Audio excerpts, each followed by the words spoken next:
Hello students, आज हम करेंगे एक्सरसाइज 6.3। 6.2 मैं आपको ऑलरेडी करा चुकी हूँ, तो आज हम 6.3 एक्सरसाइज करेंगे। कैसे? 6.3 का क्वेश्चन नंबर 1 मैं करा चुकी हूँ, जिसमें हमें कॉमन मल्टीपल्स निकालने थे। कॉमन मल्टीपल्स आपको ऑलरेडी निकालना आता है। आज हम करेंगे क्वेश्चन नंबर 2 का ए। We are starting with the question number 2. A. Write the lowest non-zero multiple of 18. 18 का non-zero multiple क्या होगा? 18 ही होगा। 18 का non-zero multiple 18 ही होगा। लोएस्ट भी 18 है, क्योंकि मैंने आपको बताया था जो भी हम किसी भी नंबर का मल्टीपल जो होता है वो या तो उस नंबर का बड़ा होता है या वही नंबर होता है। तो सबसे छोटा वही नंबर ही तो होगा ना। तो 18 का लोएस्ट नॉन जीरो मल्टीपल 18 ही है। ऐसे ही क्वेश्चन नंबर 2 का बी है, right all the multiples of 8 which lies between 39 to 70। मतलब हमें 8 के मल्टीपल्स लिखने हैं जो किस किस के बीच में आते हैं, 39 से 70 के बीच में आते हैं। जैसे 8 1 ज़ा 8, वो तो इसमें नहीं आता। 8 2 ज़ा 16 भी नहीं आता। 8 3 ज़ा 24 भी नहीं आता। 8 4 ज़ा 32 भी नहीं आता। बट 8 5 ज़ा 40 वो आ रहा है, इसके बीच में आ रहा है ना, 39 से 70 के बीच में। 8 6 ज़ा 48 वो भी आ रहा है। 8 7 ज़ा 56, 8 8 ज़ा 64, 8 9 ज़ा 72। अब 72 तो 70 से बड़ा हो गया, तो 72 हमारा नहीं होगा। So my answer is 40, 48, 56 and 64. These are the multiples of 8 which lies between 39 and 70. Question number 3 में आपको बोल रहा है, find the first 4 common multiples of 6 and 12 and find their LCM. LCM सीखेंगे आज हम। LCM क्या होता है? Lowest common multiple. Lowest common multiple. This is my LCM.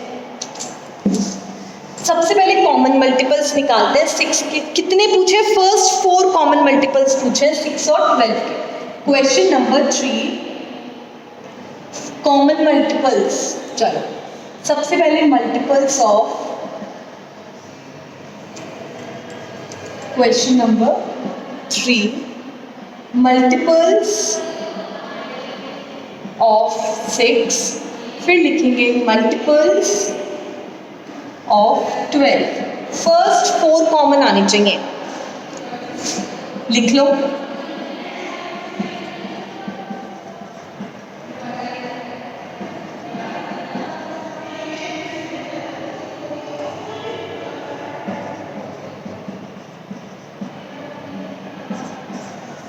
Twelve के लिख लो।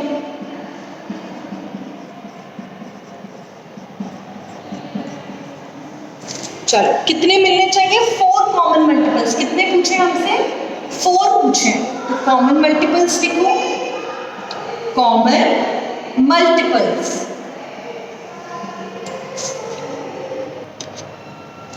तो कॉमन मल्टीपल्स हम बना लेते हैं 12, 24, 36 एंड 48। अब 60 भी आ रहा है, लेकिन हमें कितने चाहिए? 4 ही चाहिए। तो 12, 24, 36 एंड 48 मिल गए। 4 मिल गए। अब निकालते हैं एलसीएम। अब पूछा है एलसीएम भी बताओ। 6 और 12 का एलसीएम। एलसीएम की फुल फॉर्म क्या है? Lowest common multiple. एलसीएम की फुल फॉर्म क्या है? Lowest common multiple. Lowest common multiple name से पता लग रहा है, कॉमन मल्टीपल्स जो भी आए हैं उसका सबसे लोएस्ट यानी सबसे छोटा नंबर। इधर सबसे छोटा कॉमन मल्टीपल्स यही है, इसमें सबसे छोटा नंबर कौन सा है? 12। तो 12 इज माय एलसीएम। ठीक है, एलसीएम बहुत ईजी है। बस कुछ नहीं करना, कॉमन मल्टीपल्स निकालो। जितने कॉमन मल्टीपल पूछे हैं, 4 पूछे तो 4 निकाल लो, 1 पूछा है तो 1, 2 पूछे तो 2, जितने भी पूछे। अगर कुछ भी नहीं पूछा तो ओनली 1 ही निकालना। अगर कुछ भी नहीं पूछा तो ओनली 1 ही निकालना। तो क्वेश्चन में पूछा था फर्स्ट 4 कॉमन मल्टीपल्स, मैंने 4 निकाले और उन 4 में जो सबसे छोटा था मल्टीपल वो मेरा क्या हो गया? एलसीएम। नेक्स्ट है क्वेश्चन नंबर 4, जो आपका होमवर्क है, आप खुद करोगे। उसमें आपसे पूछा है कॉमन मल्टीपल्स 4 और 8 का निकालो 5th प्लेस तक, यानी 5 कॉमन, मतलब 5 प्लेस तक आपको मल्टीपल्स लिखने हैं, फिर उसमें से कॉमन निकालो। कॉमन लिखने के बाद आपको एलसीएम निकालना है। एलसीएम कौन सा होगा? कॉमन मल्टीपल्स का सबसे छोटा मल्टीपल। अब है क्वेश्चन नंबर 5। क्वेश्चन नंबर 5 क्या कह रहा है? Find out if the bigger number is a multiple of a smaller number. पूछा है कि क्या बिगर नंबर स्मॉलर नंबर का मल्टीपल है? क्या बिगर नंबर, अब ये कैसे पता लगे कि क्या बिगर नंबर छोटे नंबर का मल्टीपल है? तो ऐसे केस में आप डिवाइड करके देखोगे। अगर वो पूरा पूरा डिवाइड चला जाता है विदाउट लीविंग एनी रिमाइंडर, तो वो उसका मल्टीपल है, अदरवाइज नहीं। कैसे? जैसे 91 है, 13 7 91, 0 आ गया, यानी 91 13 का मल्टीपल है। सेम वे मैं 84 को 7 से डिवाइड करके देखूंगी। 7 1 7 1, 7 2 14, 0 आ गया, 0, यानी 84 भी 7 का मल्टीपल है। Yes, 84 is a multiple of 7।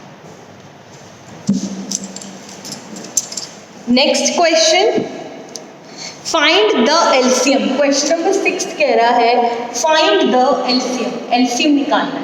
LCM निकालना हमें आता ही है। मल्टीपल्स निकाल लो, फिर कॉमन मल्टीपल्स, और कॉमन मल्टीपल्स का सबसे छोटा जो होगा वो होगा हमारा एलसीएम। जैसे 4 और 12 का निकालते हैं। पहले 4 के मल्टीपल्स लिखो, यहाँ लिखो मल्टीपल्स ऑफ 4 और यहाँ लिखो मल्टीपल्स ऑफ 12।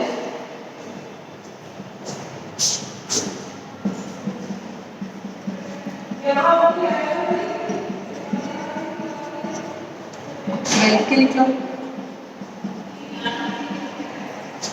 कॉमन मल्टीपल्स लिख लो। अब कुछ भी नहीं बोला ना कि कितने कॉमन मल्टीपल्स चाहिए, तो एक ही निकाल लो। मैंने आपको वीडियो में बताया था ना, अभी पिछला भी बताया कि अगर कुछ भी नहीं पूछा तो एक ही कॉमन मल्टीपल निकाल लो। जैसे 12 आ गया। अगर और भी कोई दिख रहा है तो और भी ले लो, कोई भी नहीं दिख रहा है, 24 दिख रहा है, चलो 24 भी ले लो। अब इसका एलसीएम क्या होगा? सबसे छोटा 12 होगा। 12 इज माई एलसीएम। अगर आप एक भी लिखते, अगर आप एक ही कॉमन लिखते तो भी 12 ही होता आंसर, तो भी आंसर 12 ही होता। इस तरीके से हम एलसीएम निकालते हैं। अब मैं आपको बताऊंगी एचसीएफ निकालना। एक्सरसाइज 6.4, एक्सरसाइज 6.4 में हम एचसीएफ निकालना सीख रहे हैं। एचसीएफ क्या होता है? ये highest common factor, highest common factor. और एलसीएम क्या होता है? Lowest common factor. एचसीएफ क्या होता है? हाईएस्ट कॉमन फैक्टर, और एलसीएम क्या होता है? Lowest common factor. ऑलराइट, तो ये था आपका हाईएस्ट कॉमन फैक्टर और ये है आपका lowest common factor.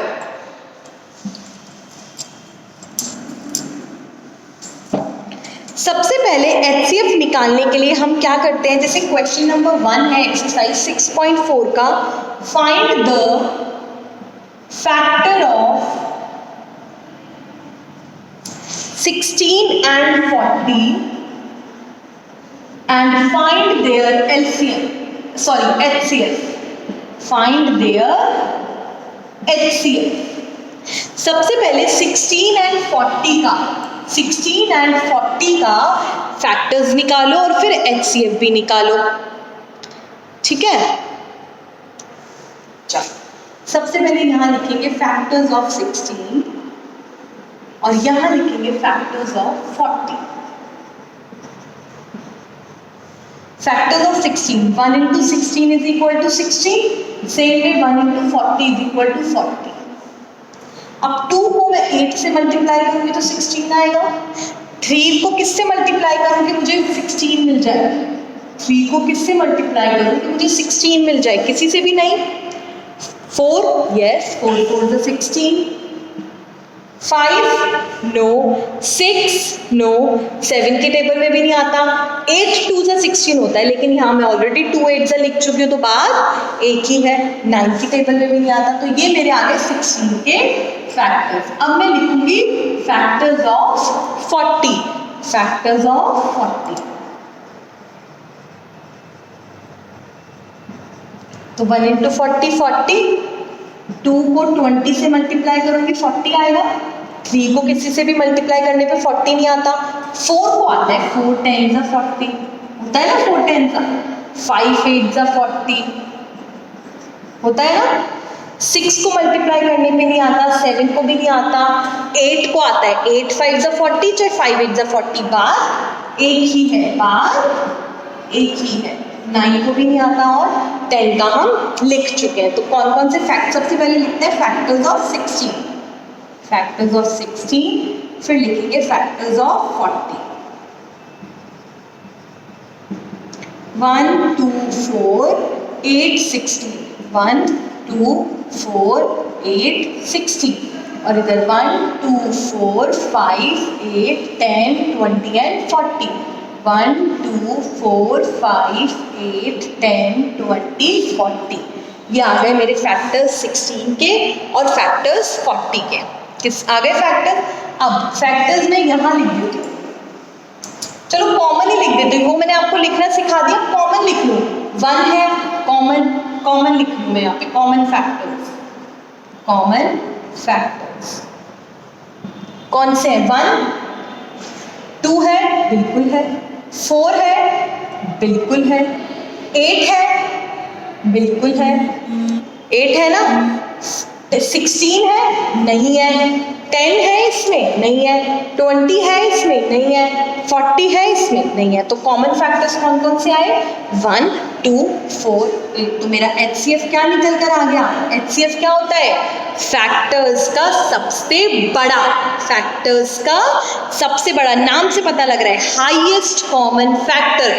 Common factor में जो सबसे हाईएस्ट है, जो सबसे बड़ा है, वो कौन सा है? 8, यानी HCF मेरा क्या हो गया? 8। तो यही डिफरेंस है LCM और HCF में। LCM जो हम निकालते हैं वो कॉमन मल्टीपल्स से निकालते हैं, सबसे पहले हम कॉमन मल्टीपल्स लिखते हैं और उसका सबसे छोटा लेते हैं, बट HCF में हम कॉमन फैक्टर्स लिखते हैं और उसका सबसे बड़ा लिखते हैं। ठीक है, एक और क्वेश्चन से समझा देती हूँ HCF निकालना। जैसे HCF फाइंड करना है 15 और 35 का, 15 और 35 का, तो सबसे पहले 15 के फैक्टर्स निकालो। 15 3 5 जा 15, 4 की टेबल में नहीं आता, 6 की टेबल में नहीं आता, 5 की टेबल में आता है, लेकिन 5 3 जा लिखो चाहे 3 5 जा लिखो, बात एक ही है। 6 की टेबल, 7 की टेबल, 8 की टेबल, 9 की टेबल, किसी की भी टेबल में नहीं आता। और ऐसे ही 35 का निकालो, ये तो हमने 15 का निकाला, अब 35 का। 1 इंटू 35 35, 2 की टेबल में नहीं आता, 3 की टेबल में भी नहीं आता, 4 की भी टेबल में भी नहीं आता, 5 की टेबल में आता है, 5 7 जा 35, 6 की टेबल में भी नहीं आता, 7 की टेबल में आता है, लेकिन 5 7 जा लिखो चाहे 7 5 जा लिखो, बात एक ही है। 8 में भी नहीं आता, 9 में भी नहीं आता और 10 में भी नहीं आता। क्या है फैक्टर्स 15 के? फैक्टर्स ऑफ 15 क्या है? 1 3 5 15, 1 3 5 15। सेम वे फैक्टर्स 35 के कितने आए? Factors of 35 1 5 7 35, 1 5 7 35। अब कॉमन फैक्टर निकालो। कॉमन फैक्टर क्या आया? 1 आया और 5 आया। अब इसमें सबसे बड़ा कौन सा है? 5 है ना सबसे बड़ा, तो यानी मेरा कॉमन फैक्टर क्या हो गया? 5 हो गया।